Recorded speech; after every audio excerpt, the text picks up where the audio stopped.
प्रेम से कहिए जय जय श्री राधे। आज की इस वीडियो में हम जन्माष्टमी से जुड़े कुछ प्रश्न और उत्तर ले रहे हैं। कुछ भक्तों के मन में कुछ प्रश्न हैं। वैसे तो मैंने जन्माष्टमी के लिए एक पूरा वीडियो बनाया है जिसमें सुबह से लेकर रात तक हमें कैसे पूजा करनी है, क्या क्या करना है, सारी विधि उसमें मैंने बताई है। फिर भी उसके बाद भी कुछ प्रश्न हैं जो भक्तों के मन में हैं, उनका उत्तर हम इस वीडियो में जानेंगे। तो चलिए वीडियो को शुरू कर लेते हैं। सबसे पहला सवाल जो बार बार पूछा जा रहा है वो ये कि क्या हमें कान्हा जी को जन्माष्टमी के दिन दोनों समय स्नान कराना है, मतलब सुबह में भी स्नान कराएं और रात में जब हम पूजा करें निशिता में तब भी स्नान कराएं। तो देखिए, रात में तो स्नान कराना ही कराना है, लेकिन सुबह में भी कान्हा जी को स्नान कराया जाता है। रात में तो कान्हा जी को पंचामृत से स्नान कराते ही हैं, ये तो आपको कराना ही कराना है। लेकिन सुबह में कान्हा जी को कैसे स्नान कराना है ये आपकी श्रद्धा के ऊपर है। आप चाहें तो सुबह में भी कान्हा जी को पंचामृत से स्नान कराएं, चाहे तो केवल साधारण जल से स्नान कराएं। ये पूरी तरह से आपके ऊपर है, लेकिन स्नान कराया जाता है। जैसे हम कान्हा जी की डेली पूजा करते हैं उसी तरह से कान्हा जी की पूजा भी की जाती है। बस फ़र्क सिर्फ इतना है कि जो लोग जन्माष्टमी के दिन ही कान्हा जी अपने घर में ला रहे हैं उनके कान्हा जी की अभी प्राण प्रतिष्ठा तो नहीं हुई है, तो इसीलिए वो सुबह की ना ही सुबह के समय स्नान कराते हैं और ना ही सुबह के समय की पूजा कर पाते हैं। क्योंकि पहले तो वो सारा दिन प्राण प्रतिष्ठा करेंगे, तो वे अपने कान्हा जी के सबसे पहली बार दर्शन ही रात की पूजा के समय करते हैं। तो उसी समय उन्हें स्नान कराते हैं और उसी समय उन्हें नई ड्रेस भी पहनाते हैं। अब ड्रेस से संबंधित भी प्रश्न आता है कि क्या दोनों समय नई ड्रेस पहनाई जाए। तो देखिए, ये भी आपके ऊपर बात है। वैसे तो कान्हा जी को जन्माष्टमी के दिन जब भी आप ड्रेस पहनाएं तो नई ड्रेस ही पहनाई जाती है, सुबह के समय भी और शाम के समय भी। लेकिन अगर किसी कारण से आपके पास दो नई ड्रेस नहीं है तो आप रात के समय नई ड्रेस पहनाएं, सुबह के समय पहले से जो आपके पास ड्रेसेस हैं उनमें से पहना लें। एक और प्रश्न है कि क्या कान्हा जी का पूरा श्रृंगार नया किया जाता है। तो हाँ जी, बिल्कुल पूरा श्रृंगार नया किया जाता है। नई माला, नए कंगन, नए चूड़ी सब नई तरीके से उनके लाई जाती हैं उस दिन। और तो और उनके जो नीचे के कपड़े होते हैं, अंडरगारमेंट्स होते हैं, नैपी वगैरह होती हैं, वो भी उस दिन नई ही पहनाई जाती हैं। उस दिन कान्हा जी के लिए सब कुछ नया नया किया जाता है, हर चीज़ नई होती है। पुरानी चीज़ों का यूज़ नहीं करते हैं। वो तो अगर आपके पास किसी कारण से सभी चीज़ें नई हैं, नई नहीं हैं, आप नहीं ला पाए हैं या कोई और कारण है, तब आप किसी कारण से पुरानी चीज़ें यूज़ कर सकते हैं। बाकी अगर आप ला सकते हैं, आप सक्षम हैं, संभव है आपके लिए, तो आप सारा श्रृंगार, सारी ड्रेसेस नई ही लेकर आएँ उस दिन के लिए। अब जन्माष्टमी से जुड़ा एक और प्रश्न आया है कि जन्माष्टमी का जो व्रत है वो किस समय से शुरू होता है और किस समय तक हमें रखना चाहिए। तो देखिए, जन्माष्टमी का व्रत एकादशी की तरह सप्तमी से शुरू होता है। जैसे एकादशी का व्रत दशमी से शुरू हो जाता है, उसी तरह से जन्माष्टमी का व्रत भी सप्तमी से शुरू हो जाता है। सप्तमी की रात को भोजन नहीं किया जाता, केवल आप दूध या फलाहार ले सकते हैं, बाकी भोजन नहीं किया जाता, अन्न नहीं खाया जाता।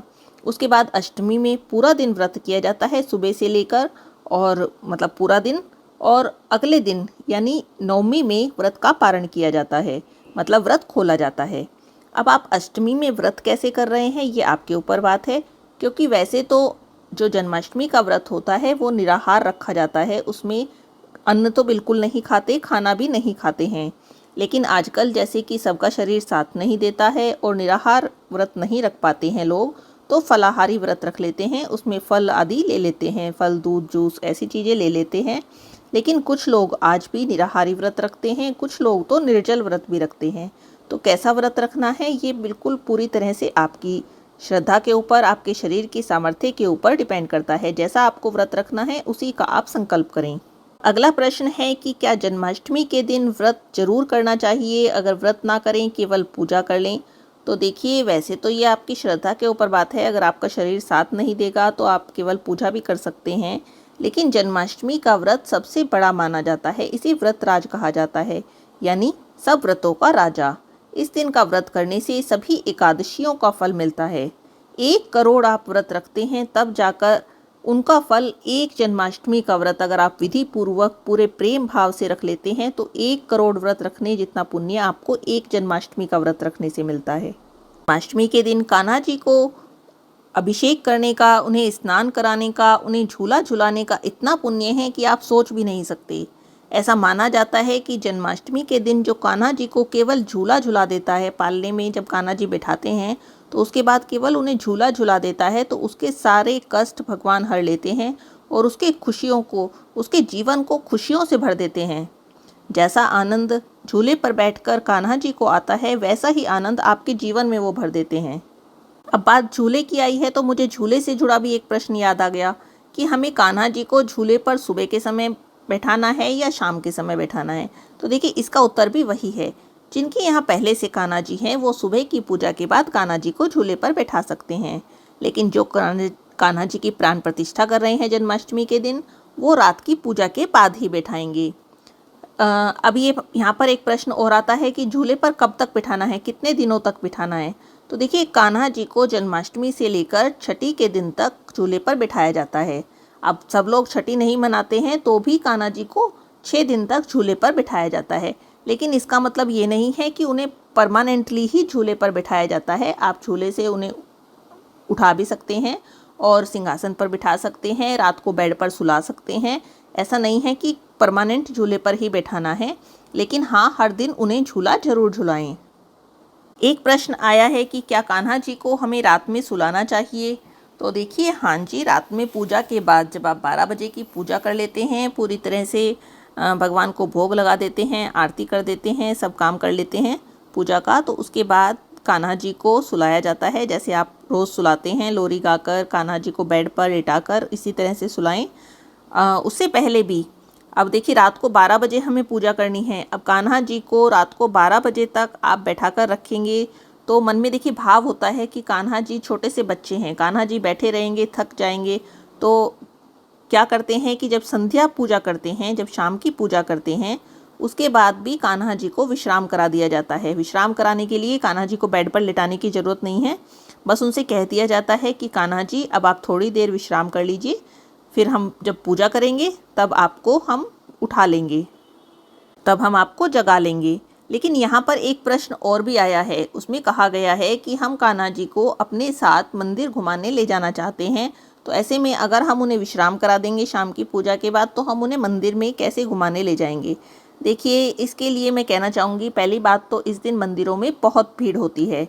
अगर आप कान्हा जी को लेकर जाएंगे तो हो सकता है कि उन्हें दिक्कत हो इस बात से, क्योंकि भीड़ बहुत ज़्यादा होती है। कृष्ण लीला देखने के लिए, कृष्ण झांकी देखने के लिए सभी लोग मंदिरों में इस दिन आते हैं। तो आप ऐसा करें कि आप कृष्ण लीला देखने जाएं, कान्हा जी को ना ले जाएं। ये तो मेरी सलाह है, बाकी आपकी इच्छा है। क्योंकि देखिए, भीड़ है, भीड़ में कुछ भी हो सकता है, आपके कान्हा जी गिर भी सकते हैं, कुछ भी हो सकता है, फिर आपको ही बहुत दुख होगा, है ना।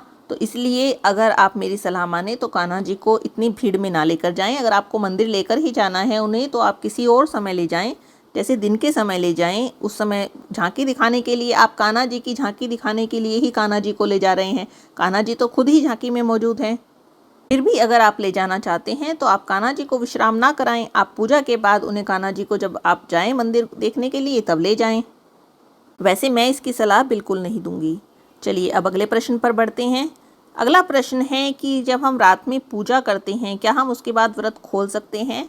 देखिए, जब रात में पूजा करते हैं उसके बाद लोग फलाहारी भोजन से, कुछ लोग जो पूरे टाइम का व्रत नहीं रख पाते हैं, जिनका शरीर साथ नहीं देता है, अगले दिन नौमी तक वे निराहार नहीं रह सकते हैं, तो वे रात की पूजा के बाद कुछ फलाहार ले लेते हैं, जैसे कुट्टू के या सिंघाड़े के आटे से बना खाना, या फल हो गए, या फ्रूट चाट हो गई, इस तरह की चीज़ें वे ले लेते हैं। लेकिन अन्न वाला खाना नहीं खाते हैं। अन्न वाला खाना अगले दिन जब हम नौमी के बाद पारण कर लेंगे तभी हमें खाना है। जन्माष्टमी व्रत का जो पारण होता है वो अष्टमी तिथि और रोहिणी नक्षत्र दोनों जब समाप्त हो जाते हैं तब किया जाता है। अब यहीं पर प्रश्न आएगा कि पारण कैसे करें। पारण के लिए अगर आपने निर्जल व्रत रखा है तो आप जल और तुलसी दल से पारण करें, और अगर आपने निराहारी व्रत रखा है तब आप फल से पारण कर सकते हैं। लेकिन अगर आपने फलाहारी जो व्रत रखा है तब आप अन्न खाकर पारण करें। जन्माष्टमी से जुड़ा ही एक और प्रश्न है कि जन्माष्टमी के दिन हमारा तो व्रत होता है, क्या कान्हा जी को भी फिर हमें भोग नहीं लगाना है। तो ऐसा नहीं है, कान्हा जी को आप जैसे रोज भोग लगाते हैं ऐसा ही भोग लगाना है। अगर आपके घर में कान्हा जी पहले से ही सेवित हैं, पहले से ही विराजित हैं, आप उनकी सेवा पहले से ही करते हैं, तो जैसे आप रोज़ भोग लगाते हैं उसी तरह से कान्हा जी को भोग लगाना है। कान्हा जी का व्रत नहीं है, हमारा व्रत है, ठीक है। लेकिन अगर आप कान्हा जी की प्राण प्रतिष्ठा कर रहे हैं और अभी तक आपकी प्राण प्रतिष्ठा की जो विधि है वो पूरी नहीं हुई है, तो जब तक वह विधि पूरी नहीं हो जाती है तब तक कान्हा जी को भोग नहीं लगाया जाता। तो विधि तो आपकी पूरी होगी रात को 12 बजे ही, तो उसके बाद ही आप कान्हा जी को भोग लगा पाएंगे। यहाँ पर आप कंफ्यूज ना हो। जिनकी यहाँ पहले से कान्हा जी विराजित हैं, जैसे हमारे यहाँ कान्हा जी पहले से विराजित हैं, तो हम जन्माष्टमी के दिन पूरे दिन कान्हा जी को भोग लगाएंगे, ठीक है। लेकिन अगर हम कान्हा जी आज ही लेकर आते हैं, जन्माष्टमी के दिन हम लेकर आते हैं, तब हम कान्हा जी को भोग नहीं लगा पाएंगे, क्योंकि हमें पहले उनकी प्राण प्रतिष्ठा करनी होगी। अब प्राण प्रतिष्ठा जब हम करेंगे सारा दिन में, तो फिर हम जो कान्हा जी हैं उनका चेहरा पहली बार हम उनके दर्शन जब पहली बार करेंगे वो रात को 12 बजे ही करेंगे। जिस समय कृष्ण जन्म का उत्सव होगा उसी समय हम कान्हा जी का जो है जन्म कराएंगे, उन्हें उनका दर्शन करेंगे, तो उसके बाद ही हम कान्हा जी को भोग लगा पाएंगे। इसीलिए कभी भी मतलब एक दूसरे की बात सुनकर कि हाँ हम तो भोग नहीं लगा रहे हैं या हम भोग लगा रहे हैं, इस तरह की बातों में कंफ्यूज नहीं होना चाहिए। समझना चाहिए कि हमारे यहाँ ये विधि किस तरीके से हो रही है। एक और प्रश्न है जन्माष्टमी से जुड़ा कि हमारे यहाँ बाल गोपाल जी का विग्रह नहीं है। कान्हा जी जो लड्डू गोपाल जी होते हैं उनका विग्रह नहीं है, हम उनकी सेवा नहीं कर पाते हैं। तब ऐसे में हम जन्माष्टमी क्या नहीं मना सकते हैं और क्या हमें जन्माष्टमी का व्रत या पूजा नहीं करनी चाहिए? तो देखिए ऐसा बिल्कुल भी नहीं है कि केवल जिनके यहाँ लड्डू गोपाल जी का विग्रह विराजित होता है वही जन्माष्टमी की पूजा कर सकते हैं, ऐसा बिल्कुल भी नहीं है। कान्हा जी का कोई चित्र हो, कोई फ़ोटो हो, कोई कैलेंडर भी हो अगर आपके पास, तो भी आप जन्माष्टमी का व्रत कर सकते हैं। और अगर नहीं है तो आप मार्केट से जाकर, अभी जन्माष्टमी में कुछ समय है, तब आप कान्हा जी का कोई चित्र या फ़ोटो ला सकते हैं और उनके आगे आप जन्माष्टमी की पूजा कर सकते हैं। कान्हा जी तो मन में प्रकट हो जाते हैं, प्रेम भाव को देखते हैं और मन में प्रकट हो जाते हैं। एक बार आप आंखें बंद करके कान्हा जी को प्रेम भाव से याद कर लीजिए, वो आपको अपने मन में ही बैठे नजर आएंगे। तो कान्हा जी की पूजा करने के लिए तो आपको किसी चीज़ की ज़रूरत ही नहीं है, आप बस आंखें बंद कीजिए, कान्हा जी को याद कीजिए, कान्हा जी की छवि तुरंत ही आपकी आंखों के सामने आ जाएगी। यहीं पर जुड़ा एक और प्रश्न भी आता है कि अगर हम कैलेंडर है हमारे पास या हमारे पास फ़ोटो है, तो अब हम उनका पंचामृत से अभिषेक कैसे करेंगे? क्योंकि जन्माष्टमी के दिन बार बार कहा जाता है कि रात की पूजा के समय कान्हा जी का पंचामृत से अभिषेक करना चाहिए।